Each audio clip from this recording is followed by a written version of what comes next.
네, 여러분 안녕하십니까. 10월 15일 수요일 아침 매일 성경 목사 함께 나누겠습니다. 오늘은 역대하 25장 뒷부분인데요. 14절에서 28절까지 말씀을 함께 살펴보겠습니다. 제가 앞부분을 읽습니다. 아마샤가 에돔 사람들을 죽여 돌아올 때 세일 자손의 신들을 가져와서 자기의 신으로 세우고 그것들 앞에 경배하며 분향한지라. 그러므로 여호와께서 아마샤에게 진노하사 한 선지자를 그에게 보내시니 그가 이르되 저 백성의 신들이 그들의 백성을 왕의 손에서 능히 구원하지 못하였거늘 왕을 어찌하여 그 신들에게 구하나이까 하며 선지자가 아직 그에게 말할 때 왕이 그에게 이르되 우리가 너를 왕의 모사로 삼았느냐 그치라 어찌하여 맞으려 하느냐 하니 선지자가 그치며 이르되 왕이 이 일을 행하고 나의 경고를 듣지 아니하니 하나님이 왕을 멸하시기로 작정하신 줄 아노라 하였더라. 아멘. 오늘 본문의 내용을 중심으로 교만은 패망의 지름길, 교만은 패망의 지름길이라는 제목으로 하나님 말씀 증거하겠습니다. 아마샤는 하나님의 도우심으로 에돔을 물리쳤습니다. 에돔 사람들을 물리치고 또 승승장구하면서 이제 예루살렘으로 돌아오는데 보니까 자기가 쳤던 에돔의 신, 그 신들을 가지고 왔다는 거예요. 무슨 말입니까? 자기가 정복한 땅에 그 우상을 가지고 와서 거기에 분양했다는 것입니다.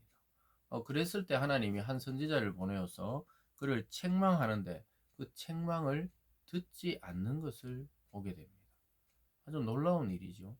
자기가 지배하고 정복한 땅에 그 신을 가지고 왔다. 말이 안 되는 거예요. 근데 이 교만하기 시작하고 무엇인가 하나님 말씀에서 벗어나면은 자기 뜻대로 하려고 하는 것이 인간의 그러한 이 교만입니다. 근데 아마샤도 그런 것이죠. 하나님이 아마샤의 그 즉위가 되었을 때 정의롭게 행하고 또 하나님 보기에 정직히 했으나 온전한 마음은 아니었지만 그래도 그가 기도하고 또 군사력을 보강하고 또 이스라엘 군대를 돈으로 사왔을 때 돌려보내라 할 때 순종하고 이랬을 때 하나님이 에돔에서 큰 승리를 거두게 하셨는데 오늘 아주 승리 이후에 그는 우쭐하고 교만한 마음으로 자기가 정복했던 나라의 우상들을 가지고 들어왔던 것입니다. 참 이게 어떻게 보면은 이 말이 안 되는 이야기죠. 아니 그들의 나라의 신이 강했다면 그 나라를 지켜줬겠죠. 진짜 신이라면 그 에돔을 지켜줬을 건데 전혀 그렇지 못하는 신을 들고 와서 거기에 분양까지 했다. 이러니까 하나님이 아마샤에게 진노한 것이죠. 그래서 선지자를 보냈을 때 이 깨어 있는 왕들은 금세 돌아서지만 악한 왕들은 오히려 화를 내면서 이를 때리려고 합니다. 너 지금 맞고 싶냐? 이 말이에요. 그러니까 선지자가 그 경고의 말을 그치면서 한 말이 뭡니까? 내 말을 듣지 않기 때문에 하나님이 왕을 멸하시기로 작정했구나. 이걸 깨닫게 됩니다. 모든 왕들이 그래요. 요하스도 여호야다가 있을 때는 잘 듣다가 또 그가 죽자마자 우상을 섬기는 신하들의 고임에 넘어가서 그것을 막 섬길 때 여호야다의 아들 스가랴가 그러면 안 된다고 하나님의 말씀을 전하니까 그걸 돌로 쳐 죽인 거예요. 그러니까 이 신앙이 살아있을 때는 하나님 말씀이 생명시하고 순종하지만 자아가 살아나고 자기 뜻대로 하려고 할 때는 우상을 끌고 옵니다. 우상은 잔소리를 안 해요. 우상은 말을 안 합니다. 그냥 우상에게 경배하는 자신의 뜻대로 그냥 그것을 이루려고 하거든요. 그러다 보니까 그 신을 가져와서 경배하니까 막 하나님이 선지자를 통해 엄청나게 경고하는데도 말을 안 듣는 거예요. 참 인간이 교만이 들어가면 누구의 말도 듣지 않습니다. 아마 우리들도 살아가다가 어느 날 내 생각이 맞다고 막 확고하게 생각하는 순간부터 다른 이들의 생각은 안 들어와요. 그럴 때가 있습니다. 살아가다가 보면 분명히 내 생각이 맞아요. 상대는 틀렸어. 그런데 좀 시간이 더 지나다 보면은 내 생각이 꼭 맞는 것은 아니었구나. 이걸 나중에 깨닫게 되거든요. 그래서 우리가 어떤 생각에 대해서 확신한다. 자기는 여기에 막 목숨을 걸겠다고 막 이렇게 맹세 같은 것을 함부로 할 수 없는 게 시간이 지나고 전체적인 상황을 보면 내 생각이 틀리고 잘못될 수도 있다는 겁니다. 근데 교만의 영이 들어가면 절대로 물러서지 않아요. 그래서 여기 보면은 완전히 하나님과 맞서 싸우는 것이죠. 그러니까 선지자가 말은 더 이상 안 하겠지만 하나님이 너를 버리셨구나, 멸하시기로 작정하셨구나, 이렇게 이야기합니다.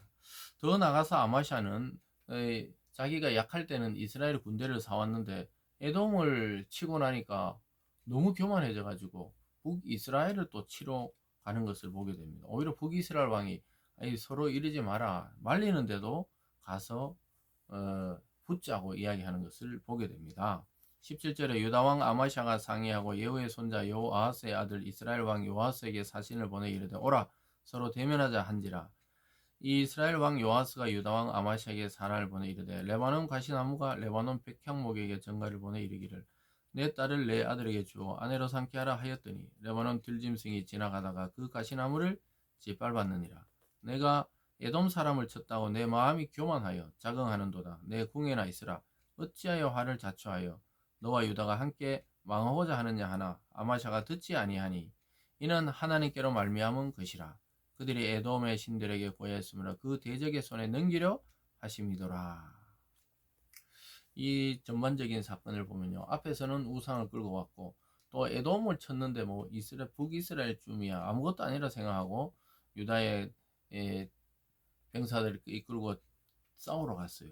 그러니까 이스라엘 왕 요아스가 너희가 지금 레바논 가시나무가 레바논 백향목에 정말 아무것도 아닌 그런 자가 지금 우리네 와서 한번 싸우자고 하느냐? 그러니까 더 이상 교만하고 자긍하지 말고 네 궁에나 있으라. 죽기 싫으면 가만히 있으라 이 말이에요. 이 외교적인 문서니까 이렇게 정중하게 썼지만 가만히 있다가 짓밟혀서 죽기 싫으면 들어가 있으라는 거예요. 그래도 동족이니까 봐주려고 하는 겁니다. 근데 아까 뭐라 그랬죠? 교만이 영이 들어가면 확신하기 때문에 자기가 질 것이다, 자기가 죽을 것이다, 전혀 생각을 안 하게 됩니다. 여러분, 이래서 사업도 망하고 인생도 망하고 사랑도 망하고 신앙도 망하는 것입니다. 제일 위험한 것이 우리 인간에게 교만입니다. 아담과 하와가 하나님처럼 되려고 하는 그 교만에서부터 인류는 망하기 시작했습니다. 오늘날도 마찬가지입니다. 우리나라의 생각이 맞다 하면 상대 나라는 틀린 거예요. 또 내가 맞다 생각하면 상대는 틀린 겁니다. 그렇기 때문에 이게 정말 하나님이 원하는 생각인지 뜻인지 길인지 늘 점검할 수밖에 없습니다. 왜냐하면 우리 인간은 내 본의로, 내 중심으로 모든 게 돌아가요. 생각이라는 것이 그렇습니다. 나를 보호하고 나를 좀 위대하게 보이고 또 나의 약점은 감추고 장점은 드러나기를 원하고 이런 것이 인간이기 때문에 우리 스스로도 우리를 너무 믿으면 안 돼요. 지금 아마샤는 자기 자신이 엄청난 줄 아는 거예요. 근데 객관적으로 보면 이스라엘 왕이 맞지요. 이 상대가 안 되는 그 게임이거든요. 이 두 지파와 열 지파는 상대가 안 되죠.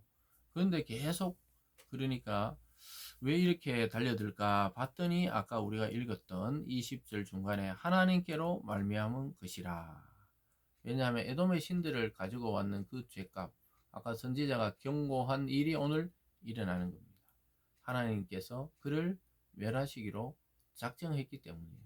그래서 교만한 사람들을 가만히 보다 보면 결국 자기 그 교만 때문에 넘어지고 쓰러지고 망하고 죽습니다. 계속 보면요, 결국 유다가 패합니다. 22절에 유다가 이스라엘 앞에서 패하여 각기 장막으로 도망한지라. 결국은 도망가요.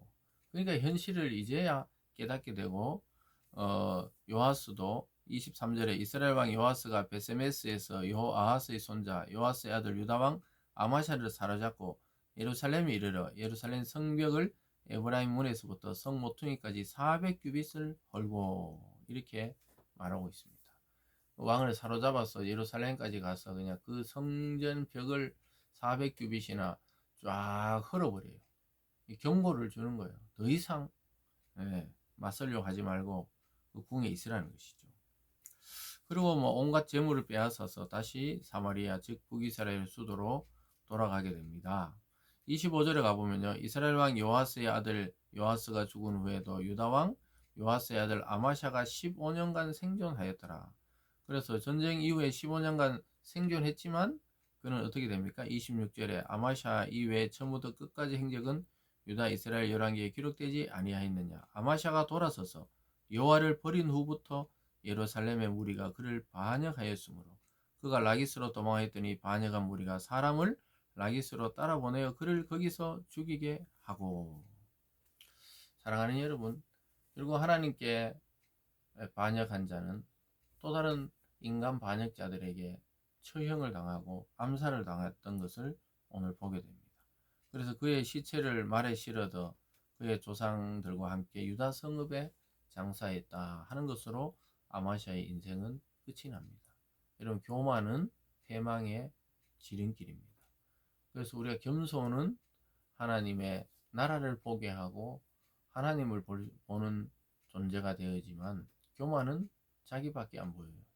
결국 자기 생각, 자기 뜻, 또 자기 계획대로 하다가 빠르게 망하는 것이 교만입니다. 여러분, 그런 것은 오늘날 또 뭐 정치나 경제나 또 우리 주변에서도 흔히 볼 수 있는 인간의 모습입니다. 그리고 때로는 우리 자신의 모습입니다. 그래서 늘 경계해야 될 것은 상대도 상대지만 우리 자신이에요. 신앙에 있어서는 늘 말씀과 성령과 기도를 통해 우리를 점검하지 않으면 우리는 하루에도 몇 번씩 교만의 자리로 올라가는 존재입니다. 참 이 싸움이 이 신앙의 어떤 보면 마지막 싸움이에요. 그래서 우리가 교만은 늘 경계해야 됩니다. 자신도 모르게 그렇게 변하기 때문입니다. 근데 주위 사람들은 다 아는 거예요. 오늘 주위 사람들은 다 알아요. 선지자도 하나님도 또 오히려 북이스라엘의 왕도 압니다. 너가 왜 이렇게 무모하게 달려드느냐는 거예요. 왜냐? 자기가 최고고 자기가 나가서는 다 승리할 수 있다는 교만이 들어왔기 때문입니다. 결국 그는 도망갔다가 결국 그까지 따라온 암살자들에 의해서 최후를 맞이하고 그 시체를 들고 와서 그냥 장사 지내주는 그런 인생이 되고 말았던 것입니다.